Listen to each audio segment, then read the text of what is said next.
نعمت‌الله خادمی هستم. 55 سال سن دارم و 23 ماه و 15 روزی که خوابیدم کنم. البته 15 روز اولش بعضی وقتا چون راهکاری نداشتم وسوسه می‌شدم و ناخنک می‌زدم، ولی 23 ماهی که خوابیدم مطلق، یعنی هیچ گونه غذای پخته‌ای حتی اندازه یه نخود هم نخوردم. حالا من صادقانه بگم پیسک کمر داشتم، به خاطر پیسک کمرم اومدم انجام، چون من تقریبا 15 سال پیش پیسک کمر داشتم، خیلی درد کشیدم، اینقدر دکتر و دارو و دوا و مسکن رفتم، پادر، پیسک کمر، خلاصه خودش بود که من زنگی شده بودم. یه هر جایی هم میرفتم گفتم باید عمل جراحی کنم. من ناچار شدم چون می‌خواستم بالاخره سر کار من زندگی کنم. ناچار شدم که چی؟ عمل کنم، عمل جراحی. دوباره این چندین سال دوباره 100% خوب نشدم، همش بعضی وقتا کجدار مریض با درد می‌ساختم، مسکن می‌خوردم، اصلا کامل خوب نشدم تا 5-6 سال پیش. 5-6 سال پیش من دوباره زمینگی شدم، دوباره مجبور شدم عمل جراحی کنم، یعنی دوباره عمل جراحی پیسک کمر کردم. بازم اصلا خوب نشدم، یعنی واقعا ناامید، زندگی شده بود پر از ترس، اضطراب، ناامیدی. همش به خدا میگفتم خدایا واقعا یا منو بکش یا اصلا از این دردا واقعا راحتم. غیر از دیسک کمر الان از موقعی که اومدم وارد انجمن شدم خامگیاکاری شد، مثلا صادقانه حتی یه ذره من درد ندارم، اصلا درد کمر، درد پا، درد واقعا پای چپم خیلی درد می‌کنه، کمرم خیلی اصلا نمی‌تونم اصلا راحت کشیدن یا راحت تناسل کنم.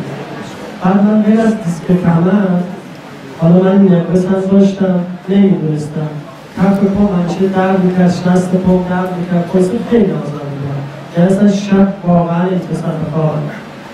بعد حالا از موقعی هم که باز گفتم خامگیاکاری شروع کردم خیلی بهتر شدم. حالا از نظر نقرس هنوز 100% خوب نشدم، بعضی وقتا اذیت میشم، شبا هم بیشتر اذیت میشم، ولی چون پرسیدم با قول دوستمون کتاب آماسیون چند باری خوندم، نوشته که بالاخره منی که 50 سال گوشت خوردم، غذای پختنی خوردم، بالاخره باید یه سری سموم وارد بدن من شده که اینا مثل سیمان شده، اینا باید یواش یواش به مرور زمان در اصلا خامگیاکاری و همه یواش یواش سموم میزنه بیرون باشه.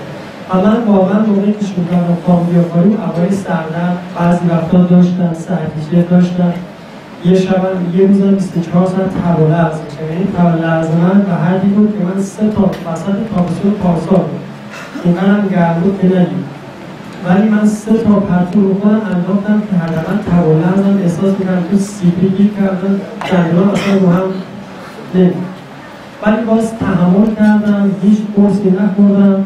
و جالب اینجاست که بعد از اینکه مثلا علائم شفابخش هست، بعدش دوباره احساس نشاط خیلی بیشتری به دست میده و واقعا خیلی خوشحالم. حالا من یه چیز جالب بگم، از موقعی که خامگیاکار شدم من 15-16 ساله که دندونام مصنوعیه. بعد الان چند ماهی هست که حالا زیر لثه پایین از این سمت جلو مثلا یه دندون چی رشد کرده، یه دندون واقعا اومده بیرون.